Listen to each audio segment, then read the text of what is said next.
Are in for a thrill because I'm showing you a historic item. Gold, as you probably know, is very malleable, very ductile, means that it can be drawn into thin wires or beaten into thin sheets. In fact, if you had a piece of gold the size of a matchbox, you could flatten that to cover a tennis court.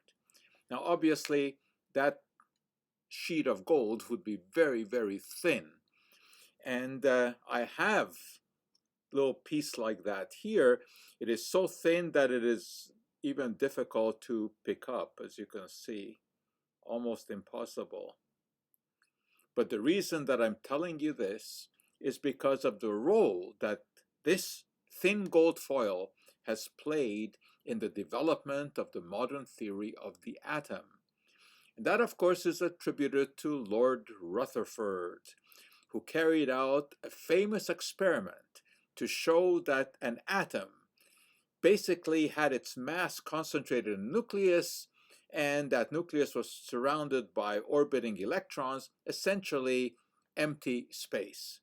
Now, the idea of atoms traces back to the ancient Greeks, who believed that all matter was made up of tiny, tiny little particles.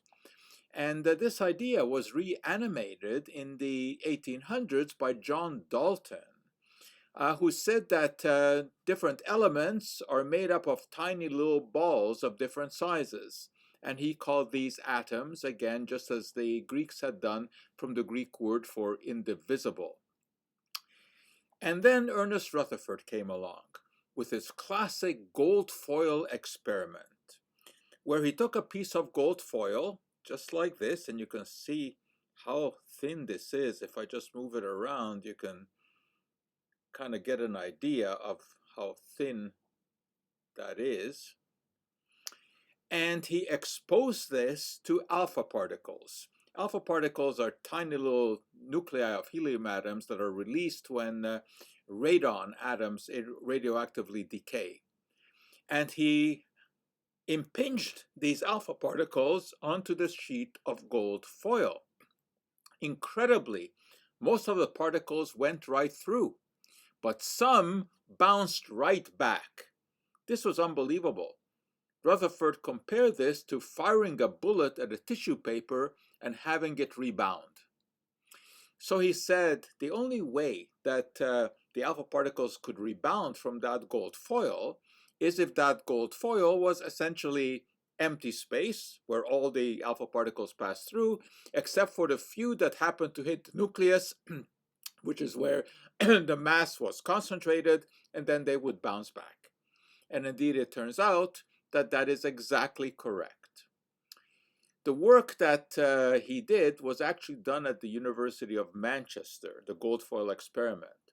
Although, of course, Rutherford's name is indelibly connected with McGill, because it was here that he did his earlier work, which elucidated the phenomenon of radioactivity, for which he received the 1908 Nobel Prize in Chemistry. And the gold foil experiment came after that at the University of Manchester. But that indeed was a golden experiment. And now you know the fascinating history behind gold foil, so thin that I can hardly pick it up. You see how easily it breaks apart. But now you see the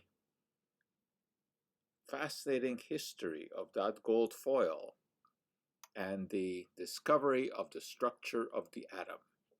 And that, for today, is our Kappa Joe.